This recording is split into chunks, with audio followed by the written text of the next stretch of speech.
Sup, you beautiful bastards. Hope you're having a fantastic Friday. Welcome back to the Philip DeFranco Show. And if you are new here on Fridays, we do things a little bit different. On Friday, I try to include more viewer-requested stories, also include stories we wanted to include earlier this week, but they had to be cut for time, or we didn't have enough time to shoot because we wanted to be on time. And with that said, let's just jump into it. And the first thing we're going to talk about today was one of the most requested stories, and that was to look into the Poppy lawsuit. Poppy, real name Mariah Pereira, and her creative partner, Titanic Sinclair, are being sued by a woman by the name of Britney Sheets. And to fully explain this story, you need to have some background. And we'll start with Mars Argo, which was a music group that was active between 2009 and 2015. It was made up of Britney Sheets, who was the main face of Mars Argo, and Corey Mixter, aka Titanic Sinclair. And in addition to making up this group, together they were reportedly dating from 2008 to January of 2014. They had a show called Computer Show where they produced funky shorts. Their channel GroceryBag.tv had about 92 videos on it, although now most of them are deleted. And they apparently had an awful relationship both when they were dating and afterwards. In the lawsuit, she details a ton of examples where she says that he was abusive in the relationship and then after, saying he broke into her apartment multiple times, doing things like getting on her laptop, messing with her Facebook, shattering wine glasses on the ground. They reportedly break up in January of 2014, but at that time, Mars Argo had a cult following. It had decent success, so Sheets and Mixter decide they're going to have a working relationship. But then after another incident with Mixter, Sheets decides to put the band on an indefinite hiatus, although she would later release a single in 2015, one that they worked on before they had the hiatus. So this is where Poppy comes in. The lawsuit alleges that Mixter met Poppy in mid-2014, shortly after the breakup of Mars Argo. The lawsuit also makes note that at the time, Poppy, who wasn't Poppy yet, was clearly a natural brunette, but quickly changed her hair to platinum blonde, which was similar to Sheets'. And in November of 2014, Poppy releases her first video titled Poppy Eats Cotton Candy. And here, Sheets noticed the similarity of the look of Poppy as well as the style of the video to Mars Argo. And since then, Poppy and Mixter have released over 250 videos, multiple albums, and that has led us to this moment where Sheets finally decided to file a lawsuit against the two, claiming that they stole her persona and ideas for Poppy. Some ideas that allegedly only Sheets and Mixter had knowledge of. And the lawsuit that was filed in a California court has 4 major complaints against Mixter and Poppy. 1, common law right of publicity. 2, violation of California's unfair business laws. 3, damages for domestic violence and a restraining order. And 4, copyright infringement. And that appears to be the bulk of the lawsuit, which is also seeking damages from Mixter and Poppy. The lawsuit stating, from November 2014 to the present, through the Poppy Project, Mr. Mixter and Miss Pereira as Poppy deliberately copied Mars Argo's identity, likeness, expression of ideas, sound, style, and aesthetic in YouTube segments, music videos, live performances, internet videos, and other performances or shows. These actions constitute copyright infringement, a violation of Miss Sheets' right to publicity, and violation of the California Business and Professions Code. And according to the lawsuit, some specific similarities between Poppy and Sheets include dyeing Poppy's hair to a specific platinum blonde color because she was brunette before, Poppy altering her voice pitch to a specific high range, and there are examples you can find online of her speaking differently before the Poppy character, and using similar backgrounds in videos. And there are numerous examples provided. In one case, a lawsuit alleges that Poppy wore one of Sheets' own coats. Another showing that Poppy had uploaded a video of the same name as one of the GroceryBag.tv's videos, although the content inside of those videos are different on Poppy's video. It's just her saying that over and over. In the Mars Argo video, there's kind of more of a back and forth. Some of the other similarities that were listed, you had performance outfits being the same, a video which had Poppy with blood coming out of her mouth that looks similar, and in fact there are a lot of these side-by-side comparisons made, and there are many more similarities that are listed in the suit, but I'll link down to a video that compares and contrasts. It'll give you an even better idea of what the full argument is. We also saw Sheets' lawyers spoke with TMZ, and they said both Mr. Mixter and Poppy are frauds. Their only artistry is con artistry. Their only original creation is the suffering they've caused my client. It also appears that Sheets went to the Mars Argo Twitter in mid-April to post her feelings on the suit. So that's the lawsuit as we know about it right now. It will be very interesting to see what happens with it. And something people have been pointing out that's kind of interesting / potentially sketchy is Sinclair and Poppy's Twitter account. I was trying to find if Poppy or Sinclair had posted anything about Mars Argo and any of the accusations. And when I was looking into it, according to socialblade.com, Poppy deleted around 2,000 tweets around the 26-27. And according to the site around that time, Titanic Sinclair deleted around 170. So the question becomes, why did they do this? What were in those specific tweets? With Poppy, it was essentially scorched earth. There are only 3 listed tweets now from before April 30th of this year. But with Sinclair, it seems more targeted, and it doesn't seem like he was trying to remove things where he was being problematic. He still has tweets like this one, where he quote tweeted Enemy, where he wrote, Halsey reveals she tried to kill herself after being diagnosed with bipolar disorder at 17. To which he wrote, wow, she even sucks at that? I mean, he even left this tweet up of him criticizing an artist in the past that he and Poppy appear to be working with now. So if he's not deleting that, what was he deleting? And Grimes, by the way, is the reason that this story has popped back up. The lawsuit initially came out mid-April, but this story got sparked up again because Poppy and Grimes posted a picture together. That picture teasing an upcoming collab. Many fans linking to the lawsuit, the allegations of both copying as well as abuse. Also, a note I want to hit on, obviously, whenever you're dealing with a lawsuit, any story, both both sides need to be able to get their story out. I reached out to Mixter to see if he had a general statement, also asking him about the tweets. As far as statement, he says he cannot comment now, but there is an official statement coming. And as far as the tweets, he said poppies were cleared for promotional reasons. And as far as his tweets, he said I haven't deleted anything from my account. And regarding these two things, one, I've reached out to socialblade.com to see if there is a possibility that the deleted tweets listed here could have been a bug. And I'll be sure to include their response along with the follow-up once an official statement is released. That said, I do want to pass the question off to you. What is your takeaway from this? Seeing those comparisons, does it make you think that Poppy is a copy? What do you think about any of the other allegations? I'd love to know your thoughts here. Then let's talk about Kevin Hart back in the news. You may remember Kevin Hart got caught cheating on his then pregnant wife. There was this whole sex tape scandal, and then more information about the situation came out, and it turned out that the sex tape, neither Kevin Hart nor the woman in it reportedly knew they were being filmed. It also came out whoever filmed this was trying to extort Kevin Hart, trying to get money. We learned this week that the man who allegedly did this is Jonathan Todd Jackson. He's facing 2 felony counts, one for attempted extortion, the other extortion by threatening letter. If convicted, Jackson faces up to 4 years. And one of the roughest things of all to come from this is reportedly this guy was Kevin Hart's friend for around 15 years. He's appeared in several films with Kevin Hart. He went to his bachelor party. Around the time this news came out, Kevin Hart tweeted, "Mind blown, hurt, at a loss for words, and simply in complete disbelief at the moment. Wow." Now, obviously, there's an easy joke to be made about Kevin Hart's disbelief that his trust was betrayed, but it is also important to point out that there is a difference. Kevin Hart broke someone's trust. This other person allegedly broke the law. And also trust,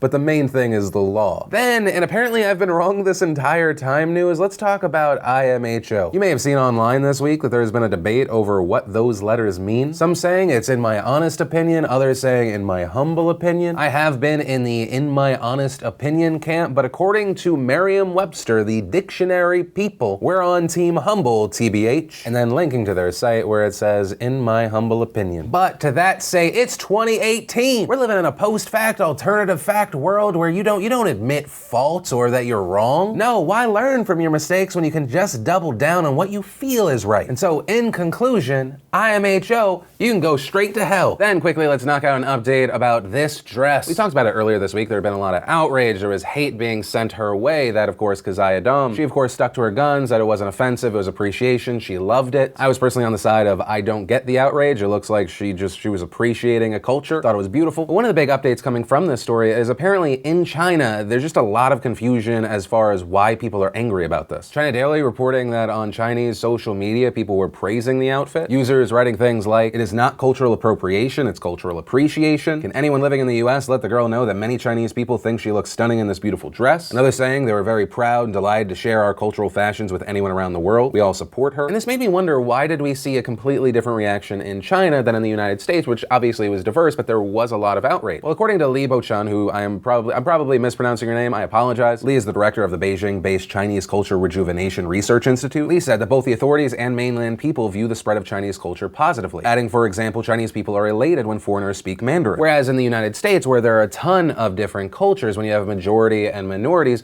when someone from the majority adopts something from the minority, some will see that as exploitive and essentially robbing a minority of their culture. Because this person from the majority who is adopting from other cultures is seen as trendy, as an innovator. Once again, that's not an opinion I have, it's not a mindset that I subscribe to, but I was just interested to see why are we seeing that big difference. And also I want to say, just from earlier this week when I ask about stories like this, I want to thank, one, the people that just leave comments, but two, especially the people that leave comments that are respectful but then disagree. It helps me understand where other people are coming from. Then in the least surprising headline of the day news, man trying to take selfie with bear is mauled to death. Yeah, it's unfortunate, but that should be the expected outcome to the beginning of that sentence. Reportedly it happened in India. A taxi driver was driving a group home. He had to stop to relieve himself, and according to reports, on his way back to the Jeep, he spotted a bear and decided to take a selfie with it. And once again, it shouldn't be a surprise. This is a wild animal. The bear grabbed him and mauled him to death. There's video of the attack. I'm not going to include that here. Reportedly, members of the group that were there tried to throw rocks and sticks at the bear to get the bear to stop. And that's it. That's the story. I mean, what's the lesson here? Don't be stupid.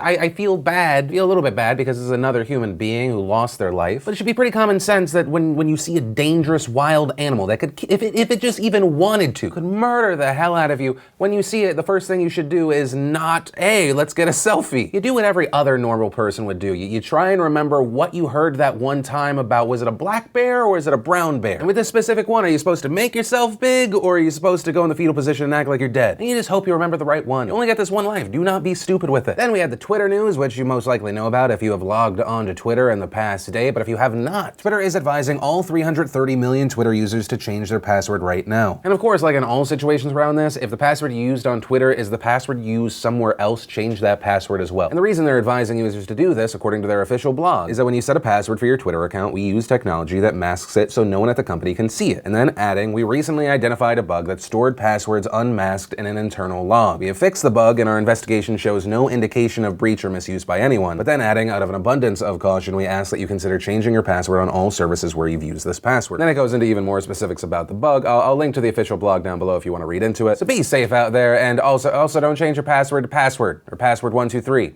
Sounds simple? Still, every single year, on the top 10 most used passwords. Like, no matter what, your information will be out there, someone will get into your account, but just don't make it that easy. Then let's talk about the situation in Arizona for teachers. You might not have heard about it, but Arizona public school teachers across the state had staged a walkout. And this was to protest low wages and lack of support for school funding. The strike involved tens of thousands of teachers and involved the closures of hundreds of schools across the state. The teachers' initial demands included a 20% increase in pay by next year, yearly raises until their salaries reach the national average, competitive wages for school staffers, a roughly $1 billion annual increase in education spending, which would match pre-Great Recession funding levels, driving down class sizes to a ratio of 23 students to 1 teacher, and a freeze on tax cuts until spending on each student reaches the national average. And according to the National Center of Education Statistics, Arizona teachers make, on average, $10,000 less than the national average. But even worse, according to 2016 data from Morrison Institute for Public Policy, the median salary for Arizona elementary school teachers, when adjusted for the cost of living, is dead last in the nation. And if you're a high school teacher in Arizona, well, congratulations, you're not last,